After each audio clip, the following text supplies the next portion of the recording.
नमस्कार दोस्तों, देसी बालक यूट्यूब चैनल में आपका हार्दिक स्वागत है। दोस्तों, यूट्यूब पर सबसे पहले सरसों के भाव जानने के लिए हमारे चैनल को लाइक करें, कमेंट करें तथा सब्सक्राइब करें और बेल आइकन दबाना बिल्कुल भी ना भूलें, जिससे हमारी वीडियो आपको सबसे पहले दिखाई दे सके।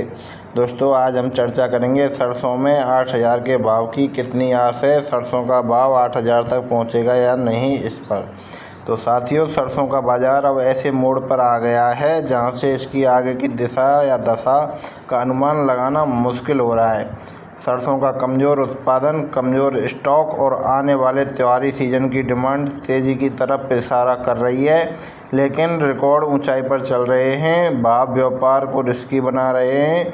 सभी जानते हैं कि आने वाला सीजन डिमांड बढ़ने का है, इसलिए सरसों की चाल को समझने के लिए इस समय इसकी उपलब्धता का विश्लेषण करने की ज़रूरत है।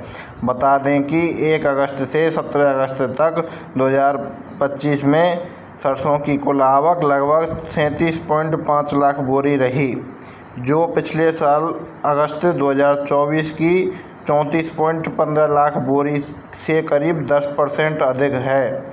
इसके अलावा नाफेड भी लगातार सरसों की बिकवाली कर रही है, जिसकी उपलब्धता बढ़ी है। नाफेड के पास लगभग 11 लाख पिछले साल 27.25 टन स्टॉक है, जिसे वह नीलामी से धीरे धीरे उतार रही है। हालांकि अब स्टॉक कम बचा है, इसलिए नीलामी की गति घटेगी। बहरहाल बढ़ी हुई है आवक के कारण भाव पर दबाव बन रहा है और बाज़ार में संभावित तेज़ी नहीं बन पा रही है। स्टॉक की बात करें तो अगस्त 2025 शुरुआत में किसान, प्रोसेसर और एजेंसियां नाफेड के पास कुल लगभग 61 लाख टन स्टॉक था, जो कि जुलाई 2024 में 73.5 लाख टन की तुलना में करीब 17% कम है। दूसरी तरफ इस तेल वर्ष खाद्य तेल आयात में भी कमी आई है। स्टॉक में कमी की धारणा और आयात में कमी ने भाव को कुछ समर्थन दिया है। पिछले हफ्ते सरसों तेल की सुस्ती को खल के भाव में आई सुस्ती ने कवर कर लिया, इसलिए बाजार गिरावट के बाद रिकवर कर लिया गया।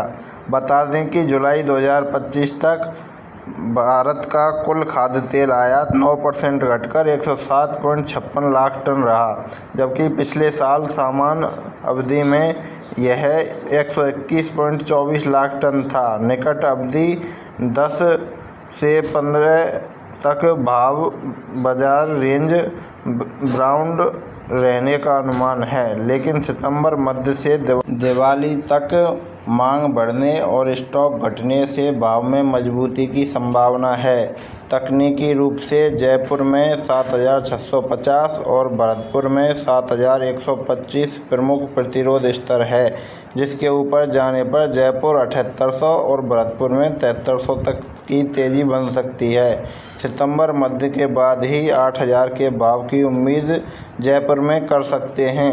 हमने पहले भी कहा कि 2021 जैसे भाव का मिलना मुश्किल दिखता है। कुल मिलाकर रुझान यही है कि बाज़ार में अब तेज़ी एकदम से ना आकर धीरे धीरे आएगी। दोस्तों, आगे की चर्चा हम दोपहर की वीडियो में करेंगे। उसमें हम आपको सभी मंडियों के भाव भी बताएंगे तथा और उसका शाम को विश्लेषण करेंगे। हमसे जुड़े रहें।